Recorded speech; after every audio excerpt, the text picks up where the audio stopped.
del Vanderbilt University Law School de Nashville, Tennessee, Estados Unidos. Tiene un Master of Laws en el área de especialización de Derecho Corporativo y Bursátil. Es socio de RC Group, también ha tenido experiencia en la firma forense Morgan & Morgan Panamá como asociado senior de la sección de Derecho Corporativo.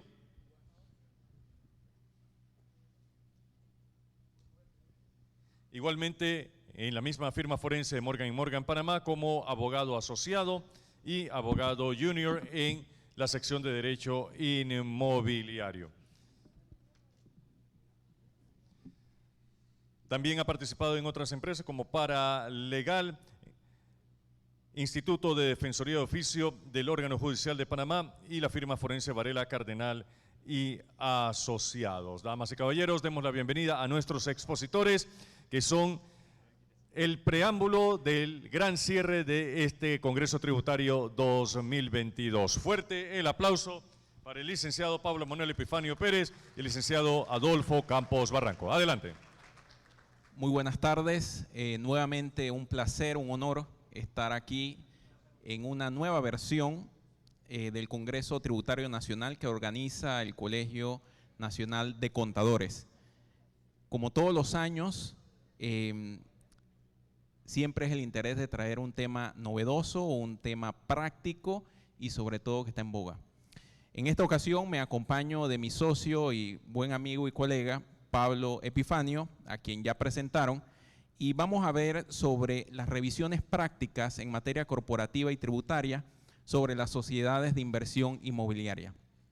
Cuando vean SII, significa Sociedades de Inversión Inmobiliaria, también conocidas como los REIT en inglés. Este es un tipo de estructura con un régimen fiscal bastante particular que existe desde el año 2014. Aproximadamente existen 21 REIT, de los cuales estábamos sacando cuenta Pablo y yo, hemos participado en más de un tercio de esas operaciones en la constitución de esos REIT, lo que realmente despierta cada vez más el interés nuestro. Y sobre todo, asimismo, surgen algunas inquietudes que poco a poco necesitan ser resueltas en materia legal y que lo vamos a ver como desafíos y retos.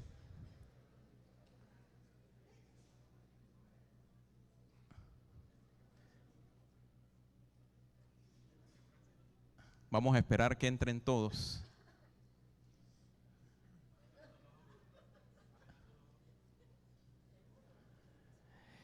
Evidentemente el contenido es importante.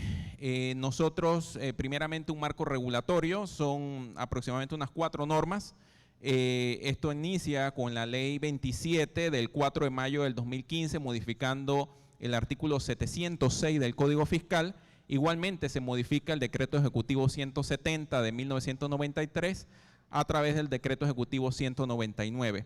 Y existen 2 acuerdos importantes también que han tenido modificaciones a nivel de la Superintendencia de Mercado de Valores.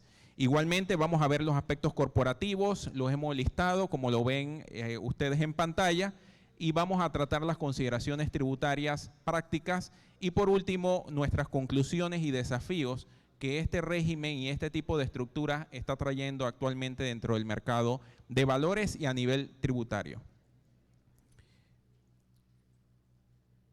Las generalidades de las sociedades de inversión inmobiliaria es que tienen una finalidad de invertir y gestionar de forma directa o a través de subsidiarias en bienes raíces, títulos que representen derechos reales o sobre negocios y desarrollo de administración en materia inmobiliaria. Igualmente, las sociedades de inversión inmobiliaria como negocio genera renta, por supuesto, producto de los alquileres, explotación de galeras, explotación de desarrollos y proyectos como oficinas, centros comerciales, plazas, residencias, también como centros industriales y logísticos actualmente en nuestro país. Esto no es una figura hecha para Panamá, los REITs existen en otras jurisdicciones, por ejemplo Estados Unidos, Costa Rica también, lo hemos visto, y realmente es muy llamativo lo que vamos a ver a continuación. Pablo. Bueno, buenas tardes a todos. ¿Se escucha bien? Sí. Bueno, como antecedente, quisiera indicar que la figura de sociedad de inversión inmobiliaria existe no de 2014, que se hizo el acuerdo y el decreto 199, sino que en verdad existe de 2004. Lo que sucede es que la figura nunca fue atractiva porque no tenía beneficios fiscales, básicamente. Pero la figura existía y estaba regulada en el acuerdo, unos acuerdos que citamos, que es el 5.004 de la Superintendencia del Mercado de Valores. El artículo 33 regulaba que era una sociedad de inversión inmobiliaria, que muchos de esos parámetros se trajo al nuevo acuerdo que existe y que derogó ese artículo, que es el 2014 de la Superintendencia del Mercado de Valores. Y los parámetros se ampliaron, se tomaron esos que existían y se ampliaron, pero existía la figura, o sea que no es una figura que nació en el 2014, sino que nació en el 2004 y sencillamente se recicló o se renovó en el 2014 con beneficios fiscales que dieron el auge que hoy en día tenemos con 21 de estos vehículos constituidos. Entonces, lo principal para empezar es la definición, ¿qué es una sociedad de inversión inmobiliaria? La definición textual del acuerdo y el decreto, que copian uno a uno la misma definición, es persona jurídica, fideicomiso y arreglo contractual bajo leyes panameñas, eso es importante, bajo leyes panameñas, que mediante la expedición y venta de sus cuotas de participación se dedica al negocio de obtener dineros de inversionistas a través de pagos únicos o periódicos con el objeto de invertir y negociar, ya sea directamente o a través de subsidiarias, importante también acotar ahí, en bienes inmuebles, títulos representativos de derechos sobre inmuebles o en el negocio de desarrollo y administración inmobiliaria en Panamá. También es importante acotar en Panamá. Es una figura meramente destinada a desarrollar el mercado bursátil en Panamá y el mercado inmobiliario en Panamá. Entonces eso es importante para entender de dónde nace, la idea de esta figura, de traer una figura que existe. O sea, los REITs, que se llaman Real Estate Investment Fund, en Estados Unidos es un mercado billonario y la figura se trae con la idea del Ministerio de Economía y Finanzas en su momento de dar una mayor auge al mercado inmobiliario panameño y al mercado de valores panameño. Entonces, ¿qué es negocio de desarrollo y administración inmobiliaria? Eso es importante también porque se repite en muchas partes del acuerdo y del decreto. Es básicamente cualquier persona jurídica dedicada habitualmente, ya sea directamente o a través de subsidiarias, al desarrollo, financiamiento y administración de bienes inmuebles para propósitos residenciales, comerciales o industriales en Panamá. ¿Okay? La acotación en Panamá siempre es importante porque es local. No es que no se pueden, no tiene sentido tener activos fuera de Panamá porque no están contemplados en el decreto, no tienen beneficios fiscales. Entonces, ¿pásalo? Las exclusiones. ¿Cuáles son las sociedades de inversión que no se registran o no tienen aplicación bajo el 2014, que es de la Superintendencia del Mercado de Valores? La primera, la que no es una sociedad de inversión registrada, o sea, registrable, debe ser, o sea, puede ser privada. Hay varias formas de sociedades de inversión que no se registran, esas no quedarían contempladas en este acuerdo y no serían un REIT para efectos de la discusión esta. Aquellas que, aunque se tengan que registrar, no inviertan el 80% de su activo en inmuebles o en el negocio inmobiliario, y cualquier otra sociedad que sea excluida por acuerdo. ¿Okay? Entonces, básicamente, las que no se registran, las que no llenan el 80% en inversiones en activos inmobiliarios y cualquier otra que sea excluida. Pásalo. Ok, una parte muy importante de las sociedades de inversión en general, pero incluyen a los REITs, es su administración. Hay dos formas solamente. Uno, cuando tienes un tercero, que es un administrador de inversiones con licencia, que se dedica habitualmente a administrar sociedades de inversión, o cuando son autoadministradas, que la misma junta directiva de la sociedad de inversión inmobiliaria maneja las inversiones. Básicamente asume la responsabilidad ante todos los inversionistas, ante la super de valores, y maneja su propio fondo. Esas son las dos formas y es importante tenerlo claro porque una de las dos tiene que definirse. O un tercero te administra o uno se administra lo mismo y tienen diferentes requisitos internos y parámetros para cumplir y poder aplicar y ser registrables ante la super de valores. ¿Cuáles son los registros aplicables de un REIT? Bueno, en primer lugar es la super de valores. hay un registro de supervalores, toma más o menos 5 meses, puede ser menos, no quiero dejar más supervalores, pueden ser 4 meses o 5 meses, pero es un aproximado. Después luego se tiene que listar las acciones que se van a ofrecer públicamente en la bolsa de valores, bolsa latinoamericana de valores, que es la bolsa panameña, y se tiene que consignar el macro título, que es lo que representa las acciones a ofrecer públicamente en la Central Latinoamericana de Valores de Panamá. Luego de esto, cuando se cumplen estos 3 registros, entonces se va a la Dirección General de Ingresos y se registra el fondo y las subsidiarias como REIT para efectos de los beneficios fiscales del decreto 199. El capital mínimo de un REIT en Panamá es 50.000, eso es capital pagado, y el mínimo de activos para efectos de cumplir y aplicar los beneficios fiscales es 5 millones. Okay, esta es la parte que creo que es tal vez una de las más importantes, que es las inversiones permitidas. ¿Qué es lo que un REIT tiene o mejor dicho, en qué puede invertir un REIT? Okay, 80% de sus activos tiene que estar invertido en uno o varios de estos activos. Uno, todo tipo de inmueble, incluyendo aquellos cuya construcción ya ha finalizado y cuenten con permiso de ocupación, que sería lo más típico.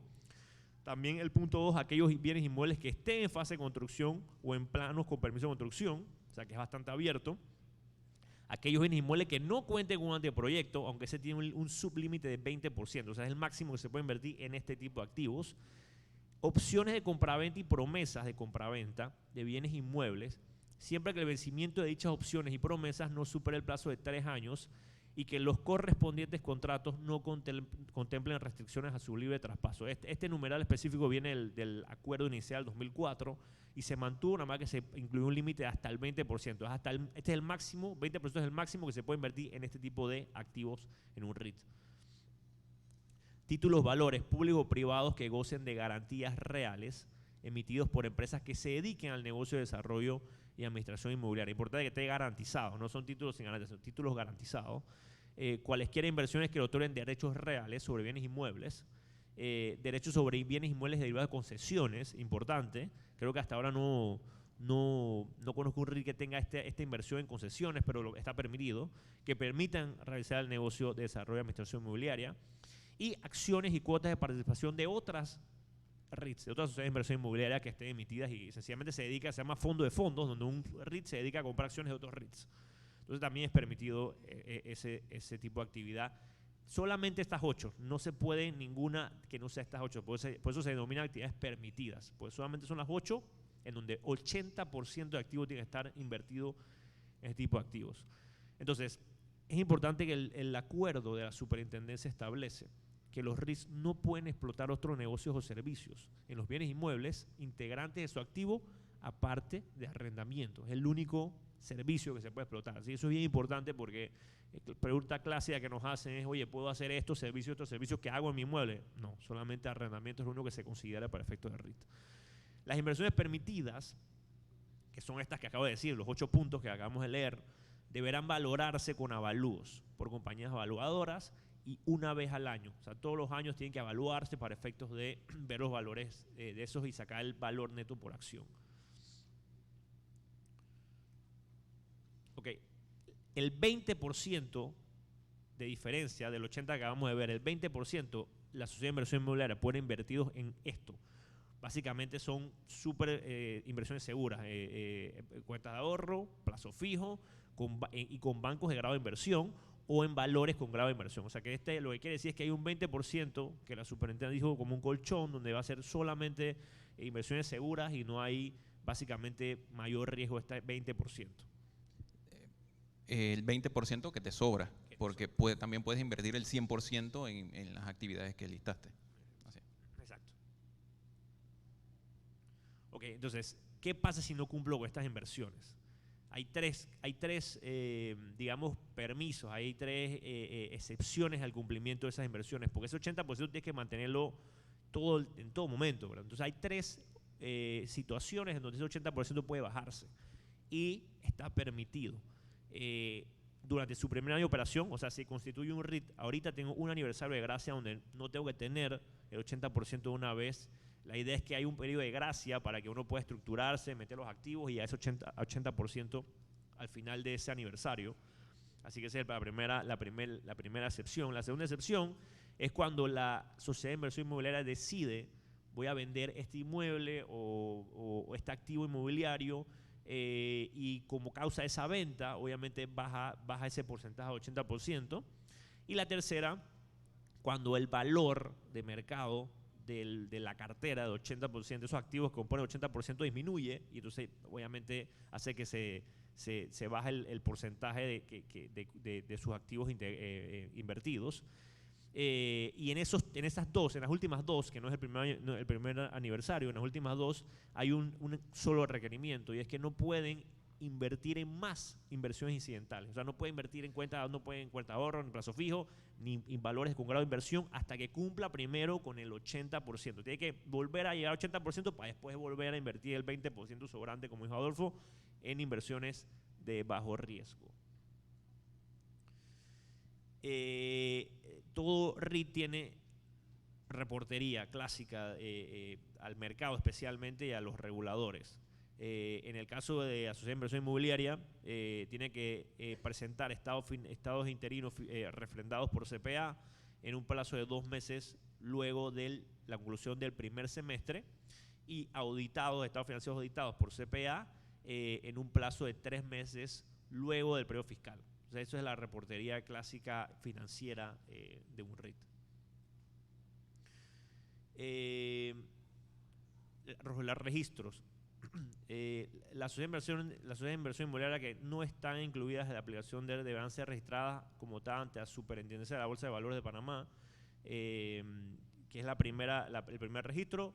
Esto creo que lo repetimos. Están listadas las acciones en la bolsa latinoamericana, que es la bolsa panameña, y consignar el macrotítulo que representa las acciones a ser ofrecidas públicamente en la Central Latinoamericana de Valores. Y la sociedad de inversión inmobiliaria deberá estar registrada posteriormente entonces ante la DGI para beneficiarse de los beneficios fiscales que Adolfo explicará, que son el atractivo principal de la figura, por lo menos en la regulación actual. Ok. El tema de las consideraciones tributarias, y que es el llamamiento y lo más atractivo que tienen este tipo de régimen especial, tenemos que enfocarnos en 2 artículos: el artículo 706, parágrafo 2 del Código Fiscal, e igualmente el artículo 122 y siguientes del Decreto Ejecutivo 170 de 1993. Estos 2 artículos regulan básicamente todo lo que es la parte fiscal del régimen de sociedades de inversión inmobiliaria. Adicionalmente, algunas opiniones, consultas que ha dado la Dirección General de Ingresos de tiempo en tiempo, en virtud pues de algunas particularidades que nos hemos encontrado a lo largo de la existencia del REIT. Algunas están publicadas, otras no, pero sí es importante conocer la práctica de este tema. Otro punto importante, el número 2, y no menos valioso, es que las sociedades de inversión inmobiliaria, esto es bien importante a nivel del Decreto Ejecutivo 170, primero deben contar, para gozar del régimen fiscal, primero deben contar con un mínimo de 5 inversionistas durante el primer año. Ese es el momento de su constitución. Al segundo año tienen que tener un mínimo de 25 inversionistas. Y al tercer año y siguientes, un mínimo de 50 inversionistas. Cuando se crea el régimen, básicamente lo que se buscaba era la democratización y el acceso al mercado de valores. Esto, sin lugar a duda, lo incentiva, ya sea a través de personas naturales o personas jurídicas.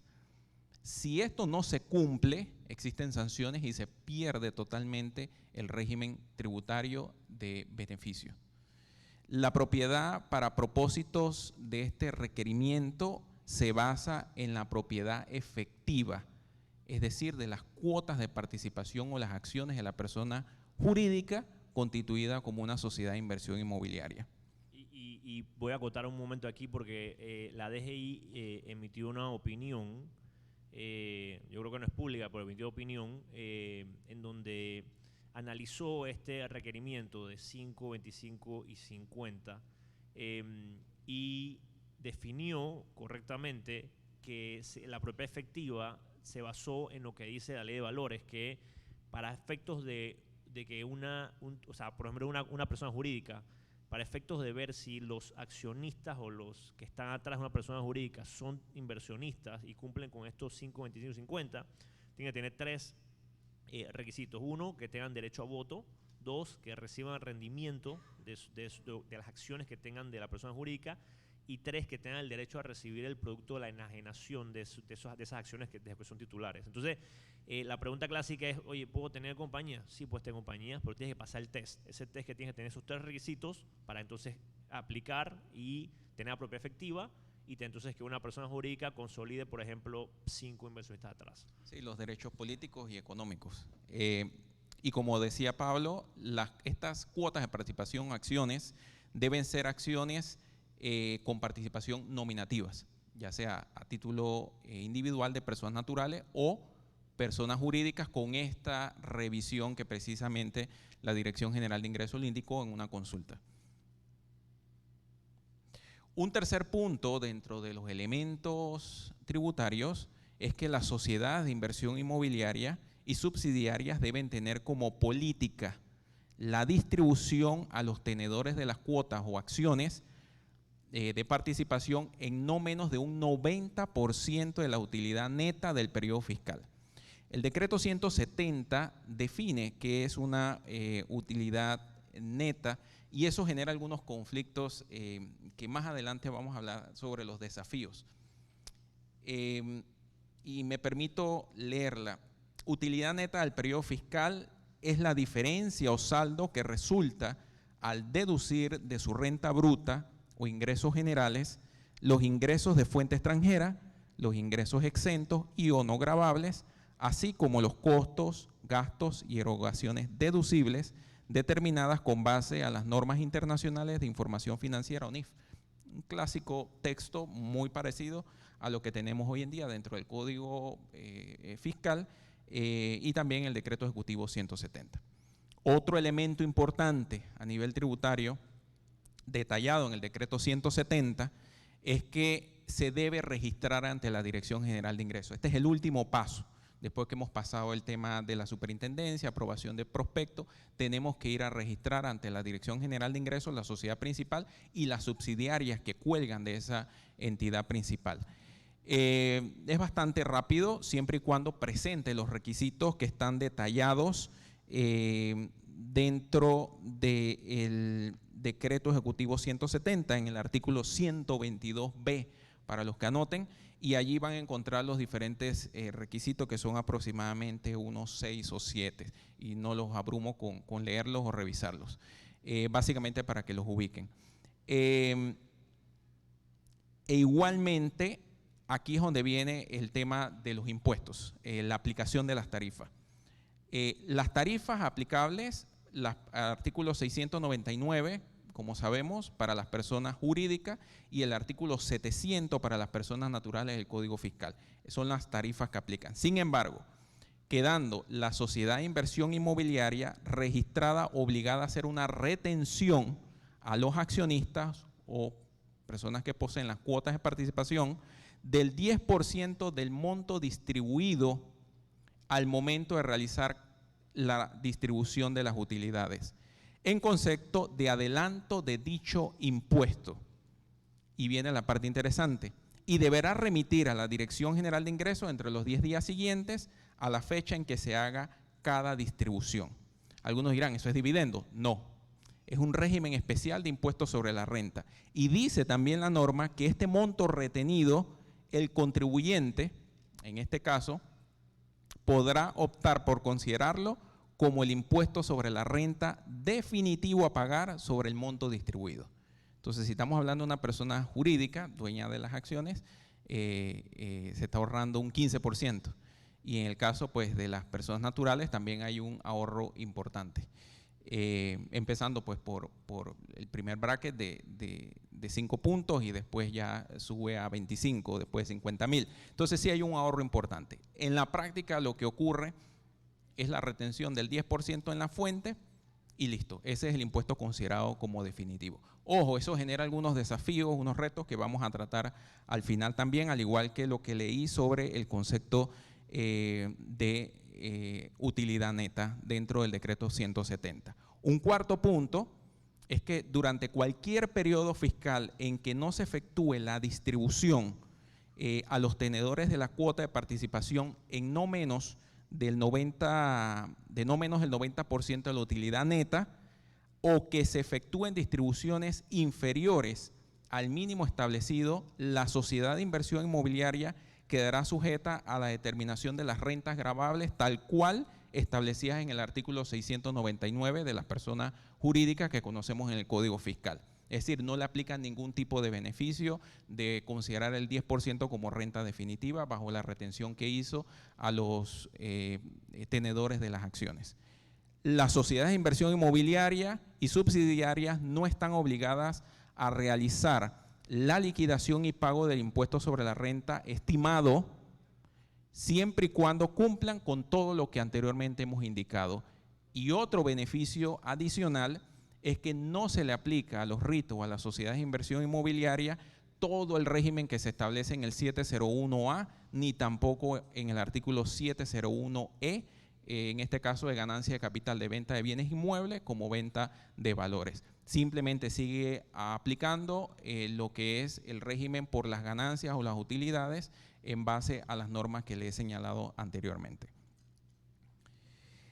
El decreto 170 menciona un aspecto en el artículo 122 sobre cuándo pueden existir algunos perdones o algunos impas en caso de que no se distribuya o se distribuya menos del 90% de la utilidad neta del periodo fiscal, y hay solamente dos excepciones en materia tributaria. Me permito leerlas porque son bien importantes y esto hay que anunciarlo, notificarlo de que estamos bajo esta excepción. La primera de ellas es que durante los primeros 2 años de registro, la sociedad de inversión inmobiliaria podrá no realizar distribuciones o distribuir un porcentaje inferior al mínimo indicado, que ya dijimos que es 90%. Una vez cumplido el plazo estipulado de los 2 años de no efectuarse las distribuciones mínimas, la sociedad de inversión inmobiliaria que se acoja al régimen fiscal de que trata el parágrafo 2 del artículo 706 del Código Fiscal, perderá permanentemente, dice la norma, el incentivo fiscal allí otorgado. Y la otra condición de excepción dice que durante cualquier periodo fiscal en que a juicio del administrador o ente competente de la sociedad de inversión inmobiliaria, que ya Pablo mencionó que puede ser un administrador o usted mismo como junta directiva lo administra, por situaciones extraordinarias macroeconómicas o del desempeño o perspectiva del negocio de desarrollo y administración inmobiliaria que participe la sociedad de inversión inmobiliaria, se considere conveniente no distribuir el mínimo indicado. Crisis puede ser una de ellas. De perdurar esta situación por más del plazo de 1 año, dice la norma, la sociedad de inversión inmobiliaria que se acoja al régimen fiscal del parágrafo 2 del artículo 706 del Código Fiscal perderá también permanentemente el régimen o incentivo fiscal otorgado. Es bien fuerte, sin embargo, estamos tratando de que es un sacrificio importante para el fisco el tener este tipo de regímenes especiales. Algunas consideraciones tributarias importantes que lo hemos puesto como una nota. El Decreto Ejecutivo 170 de 1993 reglamenta las condiciones para poder someterse a este régimen sobre las normas de contabilidad para computar la utilidad neta del periodo fiscal y periodos excepcionales durante los cuales una sociedad de inversión inmobiliaria registrada, además de listar y cotizar en las entidades que ya hemos mencionado, puede por excepción realizar distribuciones inferiores al mínimo, tal cual hemos mencionado en el artículo 122 del Decreto Ejecutivo 170. Algunas, por último, consideraciones importantes. El registro ante la DGI no solamente amerita el yo registrar la sociedad de inversión inmobiliaria, sino que también tengo anualmente que presentar un informe ante la Dirección General de Ingresos yo le llamo presentar, pero lo tengo que tener del archivero al escritorio. No hay que entregarlo, pero la norma lo que dice es mantener a disposición de la autoridad tributaria o la Dirección General de Ingresos una lista de documentos. Eso es un tema de cumplimiento interesante e importante que las empresas tienen que seguir documentando inmediatamente sea aprobado al siguiente año por la Dirección General de Ingresos. Sobre todo porque yo como Dirección General de Ingresos tengo que ver que has cumplido o sigues cumpliendo con los requisitos o los temas que yo te he planteado y que hemos expuesto aquí, que precisamente es el artículo 122C del informe fiscal. Por último, queríamos hablarles sobre algunos temas que nosotros hemos llamado desafíos actuales y conclusiones, y el principal problema que hemos encontrado a nivel tributario es que no existe un formulario para esto. Básicamente hay una consulta de la Dirección General de Ingresos de, como bien dicen ustedes los contadores, martilla, pon aquí y vámonos.